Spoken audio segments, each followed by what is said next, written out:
Set of videos, we're going to talk about profit maximization, so hopefully it's not on too much of an angle if it's on the screen here. So last set of videos, or last chapter, we learned about technology. So we started our look at the production side of things. We talked about the technology that firms produce with and how that led to different kinds of production functions, and we talked about properties of these production functions. Now we're going to think about how firms behave when they're trying to maximize profits. So in this chapter, maybe I'll underline this. In this chapter, we will examine how firms maximize profits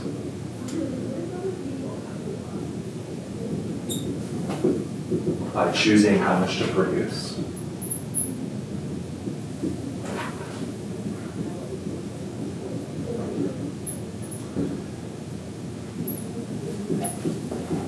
and what combination of inputs to produce that quantity, and what combinations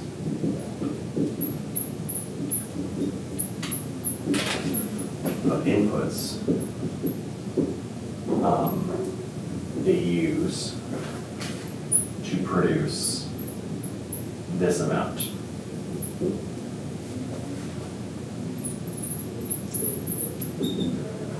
Okay, well, we're going to make a couple assumptions as we work through this chapter, or as we kind of begin this chapter. And the assumptions are going to be about the kinds of markets these firms are selling to and who they're buying from. We are going to assume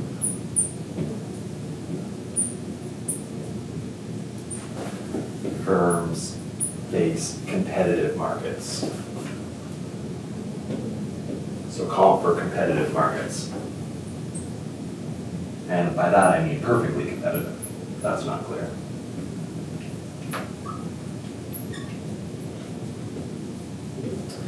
And what I mean by that is like they're both buying and selling to competitive markets. So when they buy their inputs, they face a constant price.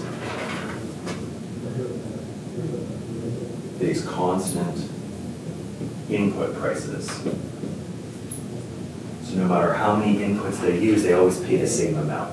So that means kind of the market that they're buying their inputs from, we're assuming that's competitive. And remember, with competitive markets, one buyer can influence the price, right? And we're also going to assume that they're selling to a competitive market. And so they're always getting the same price for their output.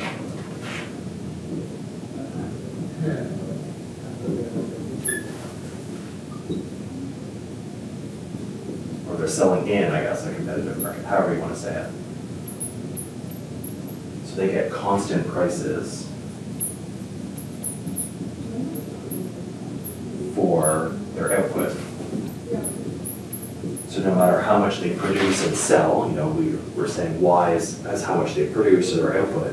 No matter how much they produce, they're always getting the same price per unit of output. So we're making these assumptions about competitive markets, both they're buying from in terms of their inputs and they're selling to in terms of our outputs. Okay, so let's kind of start this chapter off. Let's erase this board and talk about, you know, an equation for profit and kind of, you know, what kind of syntax and language we're going to use for this chapter.